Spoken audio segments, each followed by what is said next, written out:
Aku belajar bahasa Jepang itu sambil kerja juga guys. Jadi dari pagi sampai siang itu aku belajar di sekolah, siang sampai sore itu aku kerja paruh waktu hotel. Nah itu jam kerjanya itu bener-bener gong banget guys. Jadi sehari-hari itu aku kerjanya ngurus orang yang memiliki disabilitas secara intelektual. Terakhir, biaya. Berapa sih biaya yang aku keluarin dari awal? Halo semuanya, selamat siang. Hari ini aku mau ceritain ke kalian tentang perjalananku dari Indonesia bisa sekolah sambil kerja di Jepang. Kembali ya, kerja sambil sekolah, sekolah sambil kerja. Ya udahlah, intinya seperti itu. Nah jadi cerita awalnya itu seperti ini. Dulu pas waktu aku deket-deket ujian sekolah, pas mau lulus SMA itu ada informasi nih. Aku dapat informasi dari kampus vokasi di Bali tentang beasiswa belajar bahasa Jepang selama 1,5 tahun. Itu di dalam bahasa Jepang namanya Nihongo Gakko. Nihongo Gakko ya, sekolah bahasa Jepang. Nah pas waktu itu aku kan masih bingung ya, aku mau kuliah di mana gitu, masih sibuk nyari-nyari informasi tentang kampus. Nah akhirnya tanpa berpikir panjang lagi aku ya udah coba aja dulu gitu, siapa tahu aku bisa lolos. Nah akhirnya aku ngirim dokumen berkas-berkas. Nah di sana aku dinyatain lolos. Setelah lolos di tahap tersebut, aku diminta untuk panas guys, ke tahap wawancara.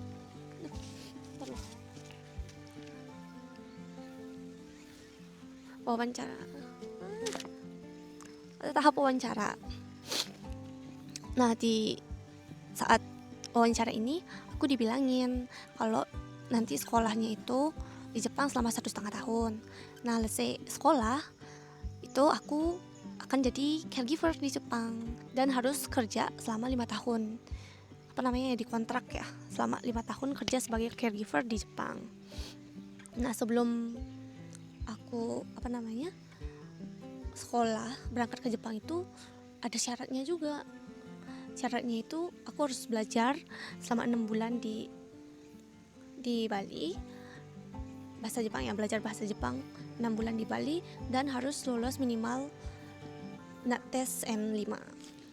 NATES itu sama dengan GLPT. Terus N5-nya itu adalah level bahasa Jepang yang paling basic lah ya anggapannya.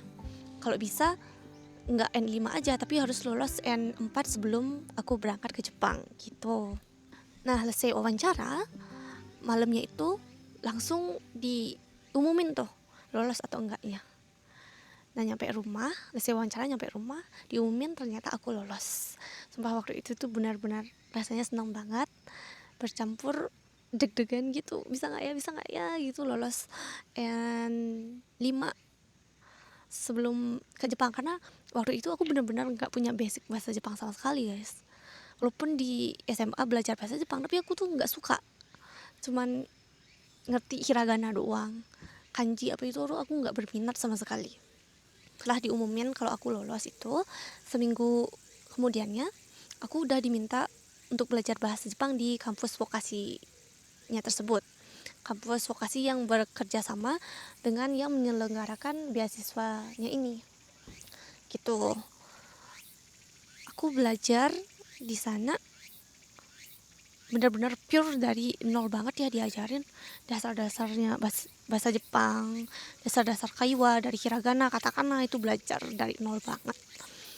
Nah setelah 1,5 bulan itu aku langsung diminta ujian NATES N5. 1,5 bulan guys udah ikut ujian NATES. Nah ikut ujian dan dinyatakan aku lolos N5 waktu itu.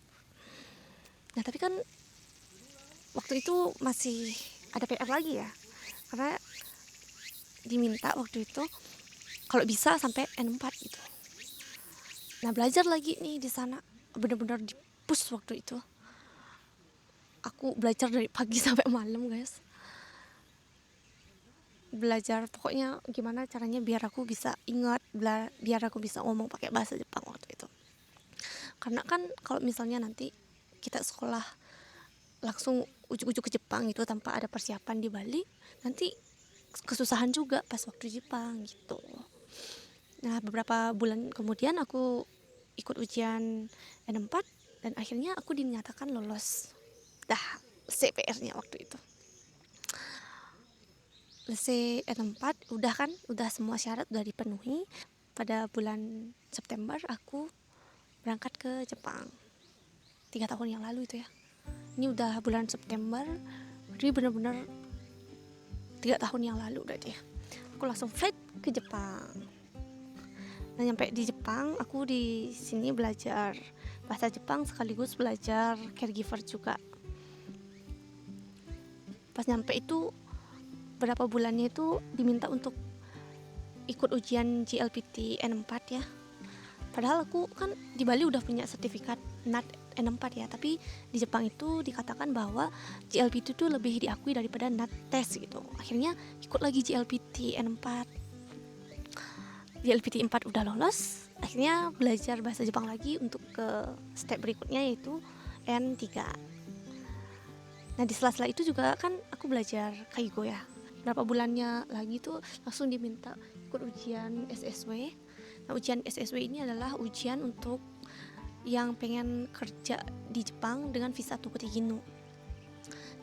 Jadi ujian ini tuh untuk mengukur tingkat kemampuan bahasa Jepangnya kita sama mengukur keterampilan terus skill di bidang pekerjaan yang akan kita ambil. Kalau aku kan di caregiver, jadinya aku ikut SSW kaigo atau caregiver gitu. Nah, sekali ujian itu aku dinyatakin lolos ujian SSW.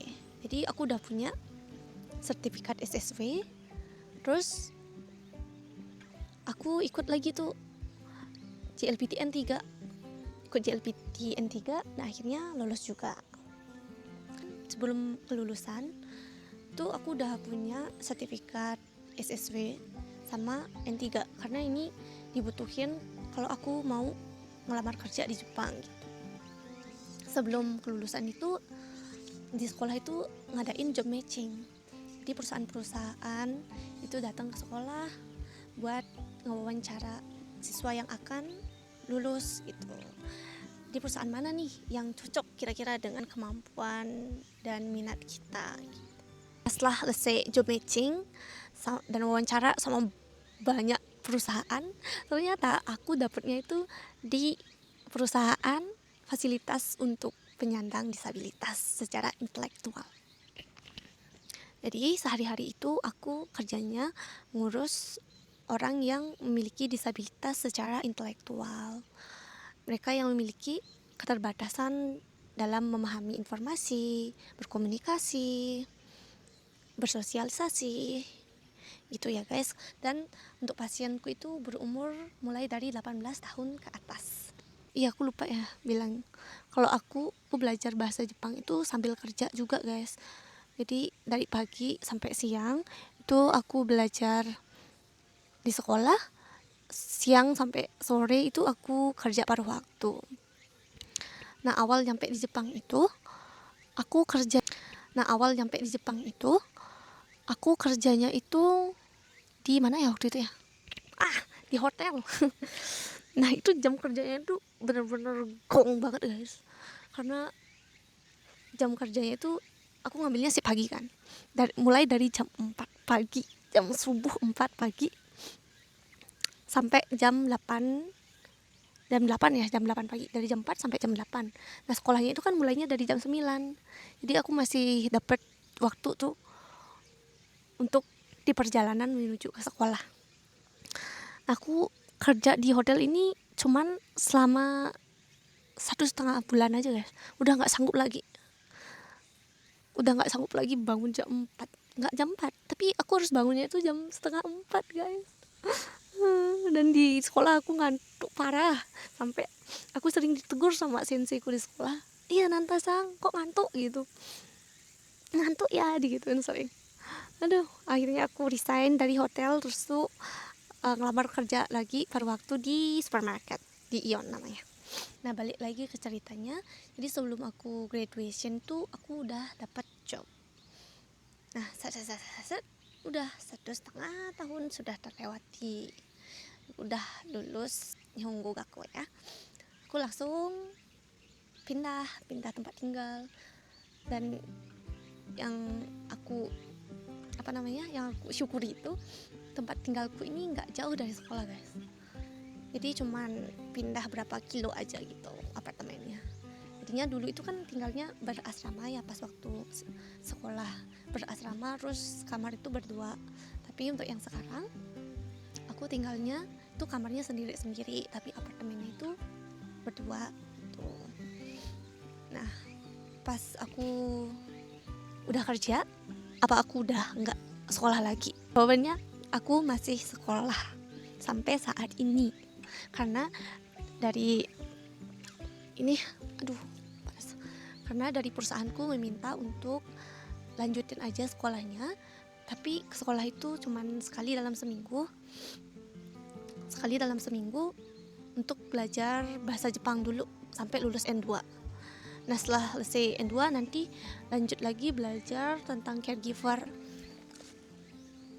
biar aku bisa lulus Tokutei Gino 2. Nah kenapa aku nyari Tokutei Gino 2? Karena Tokutei Gino 1 itu cuman bisanya maksimal kerja di Jepang itu bisa 5 tahun guys.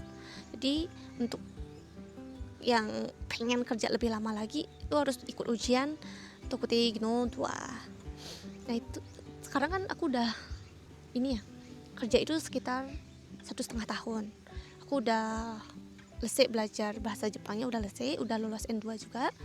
Sekarang aku lanjut lagi belajar kaigo atau caregiver seminggu sekali, dan itu udah dihitung jam kerja guys.